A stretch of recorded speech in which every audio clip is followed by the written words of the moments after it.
everyone, this is Robyn. Welcome to mypinkstamper.com. I hope you're having a wonderful day. Thanks so much for taking a few minutes out of it to visit with me on my channel.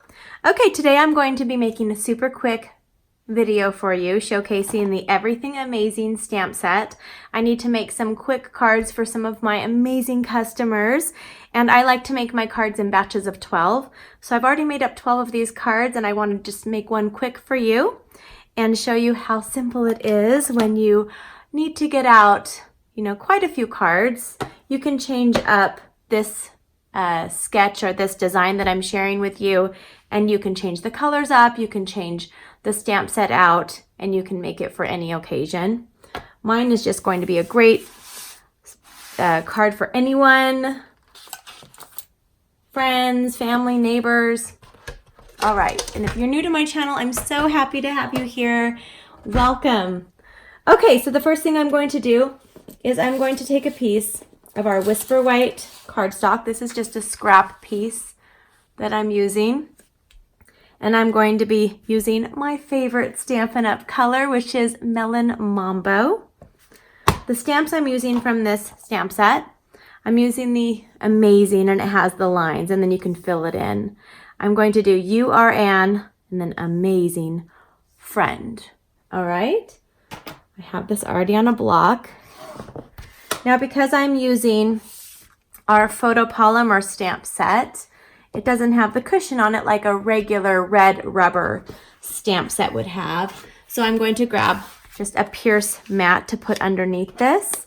This gives you a more solid image. If you ever have that issue when you're using photopolymer stamps, you can simply just place a pad of paper. I'm using our Pierce pad, something like that underneath it. I'm going to stamp this in the center. Amazing. Isn't that amazing? I think it is. Now I'm going to pull out our Tuxedo Black Memento ink pad and those two sentiments that I told you.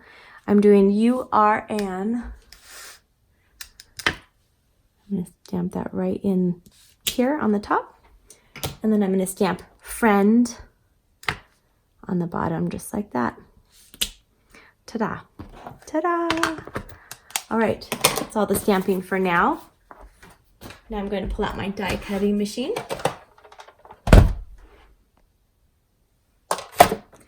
And I'm using our stitched nested labels dies, and that fits right around here perfectly.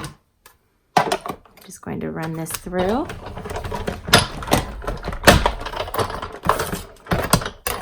Oops. And this gives a nice stitched look. I love everything stitched. So I love all of our dies that have the stitched look to them.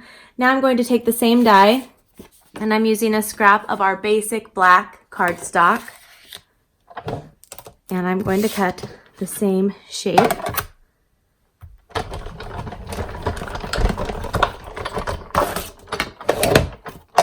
And that's all the cutting that I'm doing. Okay, I can set that for my scraps, set that aside. Now I have that. Now I'm going to take a piece of our Melon Mambo cardstock. This is cut 3 3/4 inches by 5.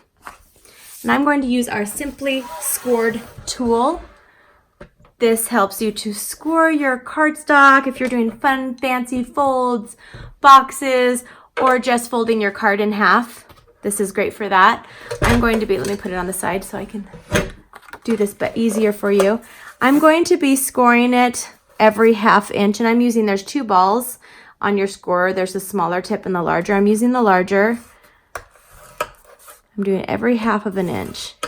Just adding a little bit of pressure. You don't want to add too much pressure. You may tear it. You can actually hear it if you listen. Ready? It sounds wonderful. Okay, so I just have the scored background. This gives you a little bit of texture. Having problems saying words today. Okay, so now I can put this card together. What I'm going to do here is I'm going to add our snail adhesive to the back of this. And I'm adding it to all 4 sides so it stays nice and flat. And I'm adding it to a piece of our Whisper White cardstock. This is cut at 4 inches by 5 1/4. Look at that. Now I will take a piece of our basic black cardstock. This is cut at 5 1/2 inches by 8 1/2. So it's one of our regular 8 1/2 by 11 sheets of cardstock just cut in half. And I've also scored it at 4 1/4. Can't see it probably because it is on the black cardstock. Okay, I'm going to fold this over with our bone folder, nice tight crease. And now I will take our adhesive again and turn this over. Now everything you see in today's video can be purchased directly from my shopping page, shopmypinkstamper.com. That's to make it easy for you. I have all of the item codes at the end of the video as well as in the description if you don't have time to jot them down because they're on the screen with the sizes. Okay, so I have the base ready. Now I'm going to take my same adhesive and I'm adding it on my black shape stitched nested label. I'm going to have this it's going to be about 1/4 inch down from the top. Should be almost equal on the sides. Now I'm going to turn this element over and I'm going to use a piece of our foam adhesive strips. I'm just using one. I'm going to add it in the middle and then a little bit on the side and a little bit on the side. And then I can peel this off like that. And I can just have this go down a little bit. And that looks so cute. Now we're gonna add a final touch. And this is, I'm using our glitter or glitter enamel dots. And I'm going to add 2 of the Melon Mambo dots right on here. Okay, so there is my card for today's video tutorial. Now this has a black card base and I get the question a lot. How do I write inside a dark color cardstock piece? Well, you can use our chalk markers if you'd like, or this is what I like to do. I've just taken another piece of our Whisper White cardstock and I've cut it down to 4 inches by 5 1/4. And I've stamped the coordinating heart that also is in the stamp set in the center. So this helps it so it coordinates. So look at how cute that is. And now I have a place where I can write a simple note to my family or friends. Okay, I hope you enjoyed today's video. If you like what you saw, please give me a thumbs up and subscribe. And don't forget to leave me a comment. I love to hear from you. Have a wonderful day. Don't forget you can find me on my website, mypinkstamper.com. Bye-bye.